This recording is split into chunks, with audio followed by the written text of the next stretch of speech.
Tom Selleck finally told everyone what they had been thinking for years when he was 79 years old. You know the guy, rough, well-groomed beard and eyes that could either break your heart or make you laugh with just one look. But how did Tom Selleck turn into Tom Selleck? Today we take a look behind the scenes at the life of this Hollywood legend. Birthday is January 29th, 1945. Born in Detroit, Michigan, Selleck's life wasn't always pretty. In fact, it began in a very humble way. Martha, his mother, was a stay-at-home mom, and Robert, his father, was an executive and a real estate owner. Tom wasn't the only kid at the Selleck house who liked to run. This person had a brother named Robert, a sister named Martha, and another brother named Daniel.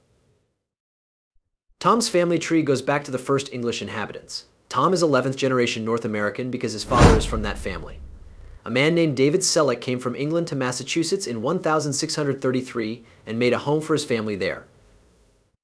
There was a time when Tom was only 3 years old. His family packed up and moved across the country to Sherman Oaks, California. This was the start of a new story. Tom wasn't born into the movie business, but things were looking good for him. He went to Grant High School and crossed the stage to get his diploma in 1962. Tom signed up for Los Angeles Valley College. Like many young people who aren't sure what they want to do with their lives, he lived at home and saved money. At 6'8", Tom was very tall and hard to miss. His height and natural speed made a lot of doors open for him. He moved to the University of Southern California, USC during his junior year, and that's where things began to really take shape. Tom joined the USC Trojans men's basketball team and quickly became a key player, but basketball wasn't the only sport he played. On the USC baseball team, Tom also pitched and hit first base. Besides being a member of the Sigma Chi Club, he was also a part of the Trojan Knights, a well-known student group. He thought that Tom's career would be in business administration, which is what he was majoring in, but as luck would have it, a different road opened up. Tom hadn't quite seen something in himself, but a drama teacher at USC did. Tom was told by that coach to try performing. It could have been the prepared face or the way she drew people in. Tom paid attention to whatever it was. He dropped out of USC during his senior year and went right into acting. But Hollywood wasn't putting out the red carpet just yet. It took Tom a while to become famous. He worked hard instead. The famous Milton Katselos taught them how to do it at the Beverly Hills Playhouse. It didn't take long for Selleck to get more acting jobs after he got better. In 1965 and 1967, he got his first big break when he was cast in The Dating Game. It wasn't quite Oscar-worthy, but it got them in the door. After that, he was in ads for Pepsi-Cola, Right Guard Cologne, and many other things. He was everywhere, but he wasn't really anyone. He was even the face of Revlon's Chaz cologne for Salem Smokes. Some people thought Selleck was hot, but he needed more than that to become famous. Then the parts came. At first they were small. Having small roles in movies like Coma and Myra Breckinridge didn't really change the world, but they were steps in the right direction. It was around this time that Tom got a recurring part as Private Detective Lance White on the Rockford Files. The crowd loved how charming the character was. Things changed, though, in 1979. That's when Tom put on his cowboy boots for his part in The Sackets. Hollywood saw in the Western, in which Selleck starred with Sam Elliott and famous actors like Glenn Ford and Ben Johnson, that he could be a main man. It was rough, and just right for Tom's character on film. Later that same year, he co-starred with Jerry Reed in Concrete Cowboys, which added to his rising fame in Westerns. But there was still a lot more. No one was going to put Tom in a box as just a cowboy. He dressed up and became a cat burglar in Lassiter, which takes place in London in the 1930s. That was 1984, a year that would bring him new opportunities. Also, don't forget Tom's most famous Western part, Quigley Down Under. He didn't just play a part in each movie. He was leaving behind a heritage. It's not a surprise that he got a Western Heritage Award for his part in Last Stand at Sabre River. When he played the famous Thomas Magnum in Magnum PI, Tom Selleck got his big break. Back in 1980, Selleck had been through 6 bad TV pilots before Magnum. That show changed everything. It was Selleck who brought Magnum to life. A chill private investigator who wears Hawaiian shirts, drives a Ferrari, and has that famous beard. Along with being cast as Magnum, Selleck had the chance to play Indiana Jones in Raiders of the Lost Ark, which is one of the most famous movie roles of all time. Think about that. Tom Selleck as Indy, cracking the whip and avoiding rocks, but there was something wrong. He couldn't get out of his contract with the makers of Magnum PI. Selleck had to turn down the part because of this. It ended up going to Harrison Ford instead, and the rest is history. It's funny that a writer's strike pushed back the shooting of Magnum by 6 months, which means Selleck could have done Raiders after all. However, Tom never felt bad about what he did. Selleck said in an interview, "I made a deal with Magnum, and it was the best thing that took place in my life." Some of his friends even told him to fake an injury to get out of his meal and play Indiana Jones instead. But Tom cared about being faithful. His words were, "I got to look my mom and dad in the eye." We don't do that. He stuck with Magnum, and it turned out to be the best choice of his career. Over 8 years, from 1980 to 1988, 163 stories made up Magnum PI.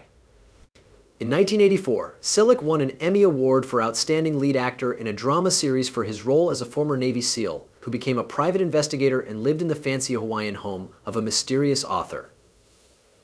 People loved his easygoing personality, beard, and reliable Ferrari 308 GTS. It was great that Selleck gave the character a good mix of action, fun, and emotional depth. By the time Magnum finished in 1988, it had become one of the most popular TV shows ever. Up until 1998, it even took over syndicated repeats. Someone like Selleck was now one of the most recognizable faces on TV. But during those peak years, he also made movies that showed off his range. In 1987, Selleck was in the comedy 3 Men and a Baby, which broke all kinds of box office records and was the biggest hit in the United States that year. He played a man who became a dad all of a sudden with his 2 roommates.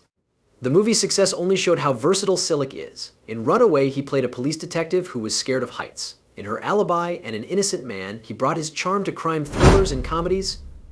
But even though Selleck was successful in movies, he was picky about the parts he played. He was offered the lead role in Baywatch, yes, Mitch Buchanan, but turned it down. Why? He didn't want to be seen as nothing more than a sex symbol when he was in swim shorts. He was eager for something more important. And he found just that in parts like Quigley, the American Sniper in Quigley Down Under. Selleck has said many times that he loved this part and thought it was one of his best. During the 1990s, Selleck did something unexpected that gained him a lot of new fans. He played Monica Geller's older, sexier boyfriend, Dr.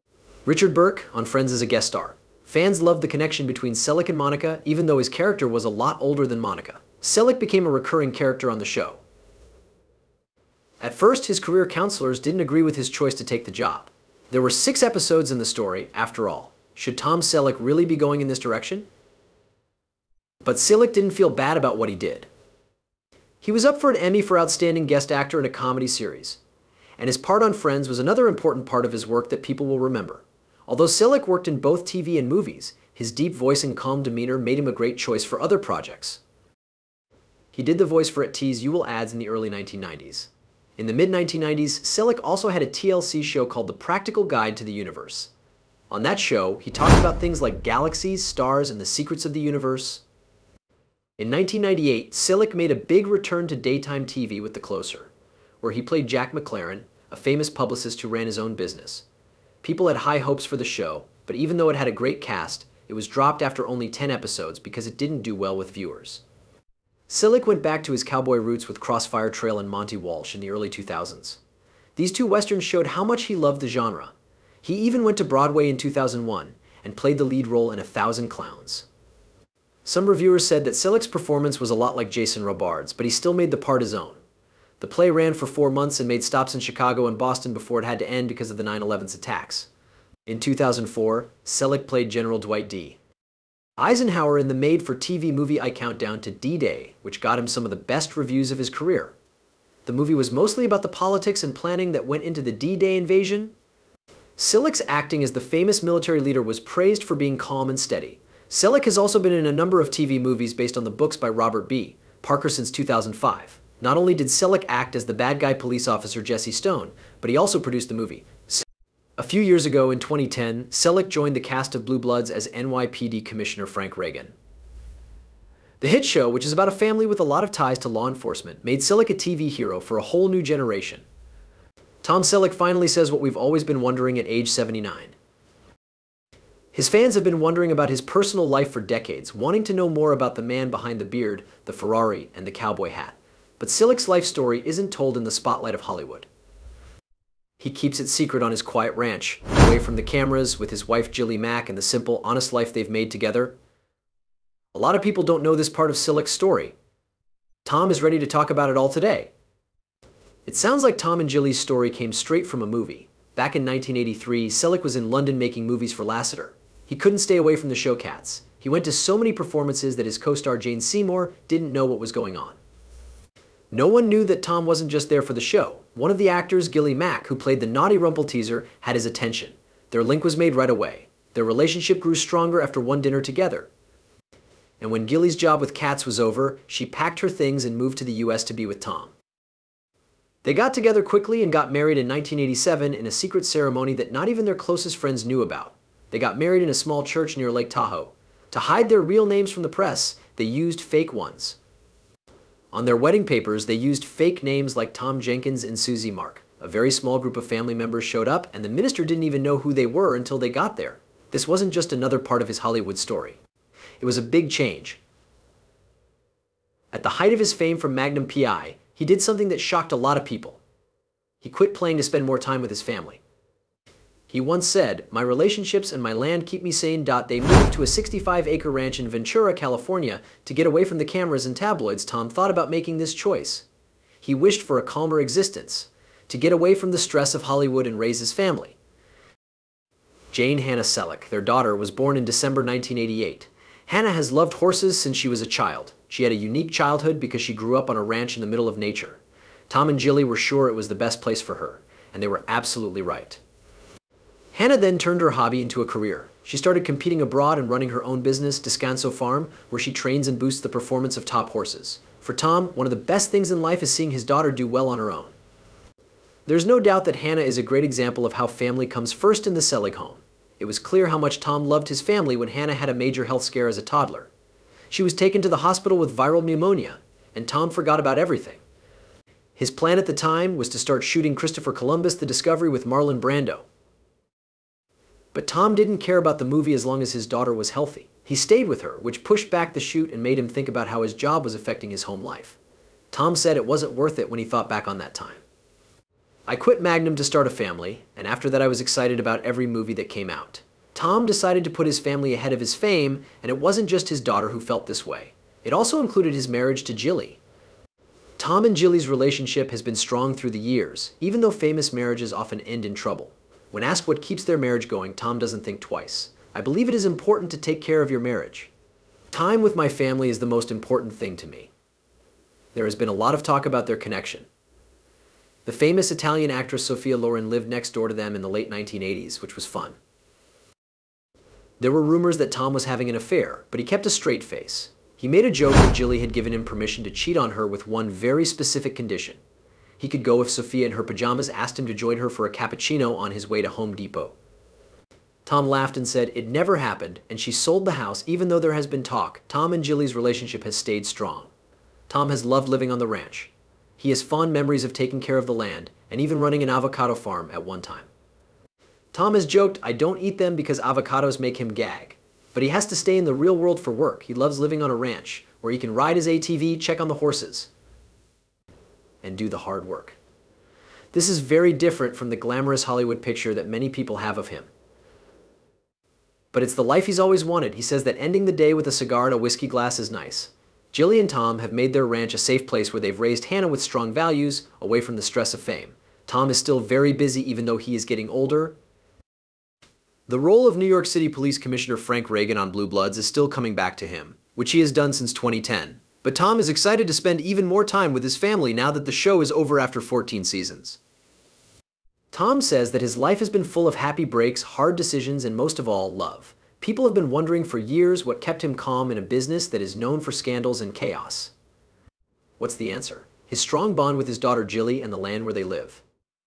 At age 79, Tom Selleck feels thankful when he thinks about his life. He says that leaving Hollywood at the right time to focus on his family and find a good work-life balance was the best thing he has ever done. He's been a Western hero, a private investigator, and a police commissioner, but it's clear that being a husband and father makes him the happiest. Fans may know him as the hero with the beard from their favorite TV shows, but he's just Tom at home. Dedicated, humble, and always grateful for the life he's made. Now that Tom is comfortable with the next stage, he can finally tell the truth. What is the real secret to his long-lasting work and personal life? This is the question that fans have been speculating about for years. It's easy to say that he will always be there for the people he loves and the quiet life he has chosen to live with them. That is Tom Selleck's real story, which he is ready to tell everyone. It's the story we was all waiting to hear.